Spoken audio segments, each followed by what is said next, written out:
সকলকে জানাই শুভেচ্ছা ও অভিনন্দন। ইন্ডিয়ার পাকিস্তানের যে যুদ্ধ বেঁধেছে, এখন আমরা সবাই জানি যে ইন্ডিয়া ফেক নিউজ করার জন্য সারা বিশ্বে ভালো একটা নাম কামায় রাখছে তারা। এখন আমি যে বিষয় নিয়ে কথা বলতে চাইছিলাম, আমরা নতুন একটা নিউজ পাচ্ছি যে হচ্ছে ইন্ডিয়া আমাদের বাংলাদেশ দখল করার জন্য নতুন এক ছক এঁকেছে। কী ছক? যেটা আমাদের বাংলাদেশের সাথে যে যুদ্ধ বাঁধাবে বা বাংলাদেশ যে দখল করবে, একটা ইস্যু তো লাগবে। এই ইস্যু কী ইস্যু নিয়ে তারা লাগবে আমাদের সাথে, এটাই সে খুঁজে পাচ্ছে না।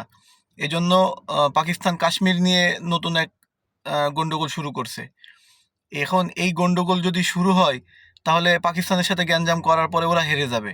ওরা এই সিদ্ধান্ত নিয়েছে যে ওরা হেরে যাবে। বর্ডার তো আর আগে বাড়তেছে না, বা ওরা তো কিছু হারাচ্ছে না। হয়তো জাস্ট বিশ্বের কাছে একটা নাম হচ্ছে যে ইন্ডিয়া হেরে গেছে। কিন্তু এই ইস্যু নিয়ে বাংলাদেশের সাথে নতুন এক ঝামেলা তৈরি করবে বলেই এরা পাকিস্তানে কাশ্মীরে গ্যাঞ্জাম করতেছে। কি ঝামেলা? যে পাকিস্তান, এই বাংলাদেশ এবং পাকিস্তান দুজন এক। কিছুদিন আগে পাকিস্তানের নেতারা আমাদের দেশে আসছে, আমাদের নেতারা পাকিস্তানে গেছে।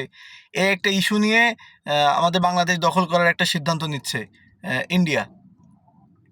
তাই সকলেই সতর্ক থাকুন।